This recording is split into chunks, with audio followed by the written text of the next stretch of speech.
This week's episode, we're going to be piggybacking on a topic we've covered a little bit over the last several months, and that is preparing yourself for a financial downturn. We have seen so many people who have been impacted over the past several months. But in addition to that, even if you do keep your job, there is the potential economic downturn from things like tariffs that might increase costs or, take what would be solidified industries and put them on shakier ground. There's all these things going on that for many reasons are having people in the mindset of preparing for a potential downturn. Along those lines, I was interviewed recently for an article from Market Watch. And if you see this on screen, we'll put this in the show notes. The title of the article is, and I quote, "It's not what the masses may be drawn to, but this simple move may both protect and boost your retirement savings," end quote. So I'm quoted in this article talking about some of the potential benefits of having an increased focus on your emergency savings, along with other financial advisors that were quoted in this article. And it just has me under the impression that there is a need to both go back to the basics of why having these reserves are important, but also to give you some kind of emergency tactics where if you're in a situation where you do have to access these accounts and you may be getting down to like the end of what you have in these accounts, some things that you could possibly do. So we're going to share some tips along those lines that I think that would be helpful. And if you are in the enviable position of not having this be a concern right now in terms of the stability of your job, but you're worried that it might be, the first recommendation that I actually have is to reprioritize having a certain amount of emergency reserves.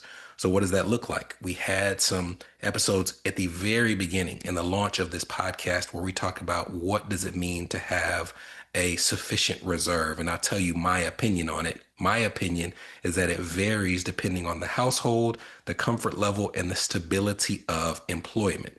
I think that 1 month's emergency fund is the absolute minimum. If you're in a position where you can't put your hands on a month worth of expenses, then in my opinion, you really need to stop all other extra debt repayments or investments to other accounts until you have that 1 month in reserves.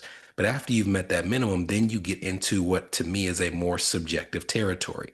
When you talk about 3 to 6 months expenses, to me, if you're going to have 3 months expenses, I would expect you to be a dual income household where both incomes are extremely stable. And in this economy, there's not many industries where you can say without a shadow of a doubt that they're extremely stable. I would say that if you are a certain type of healthcare worker, probably a lot of stability in that role right now. If you are a university professor and your work does not involve some type of like DEI, then maybe you could consider yourself in a stable industry. But to me, it would need to be dual income household, both with that level of stability to have yourself at the 3 month mark. To me, the 6 month mark would be either a single person who is in a highly dependable and stable industry. If you're going to be a dual income household, I would still expect at least one of those incomes to be stable, whereas the other could be variable. So for example, my wife works in more conventional corporate type environments. If we considered her income stable, I am a self-employed business owner. My income is not stable. So it would be valuable for us to still lean towards these 6 months as compared to 3 months in that scenario. If you're going to go beyond that, you start to get into the 9 to 12 month category. And to me, that would be if a two income household finds themselves in a situation where both of them have variable employment. Both of them are business owners or work on commission or sales and things of that nature. I would lean towards you having access to 9 to 12 months expenses. Or if you are a single business owner,